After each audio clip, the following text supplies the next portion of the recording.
একজন বৃদ্ধ মা প্রতিদিন জানালার পাশে বসে থাকতেন, ছেলের প্রতীক্ষায়। সে তাকে বহু বছর আগে বলে গিয়েছে, মা, বড় হয়ে তোমার স্বপ্ন পূরণ করব।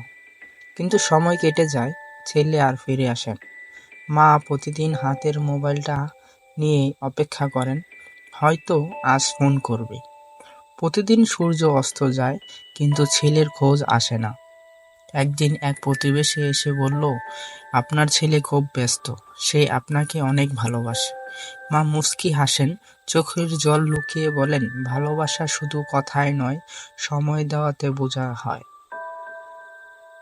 ভালোবাসা কেবল কথায় হয় না, সময় দিতেও শিখতে হয়। এটি আমাদের জন্য একটি শিক্ষামূলক ঘটনা। যাদেরকে ভালোবাসেন তাদেরকে শুধু কথায় নয়, অবশ্যই তাদেরকে সময়ও দিতে হবে।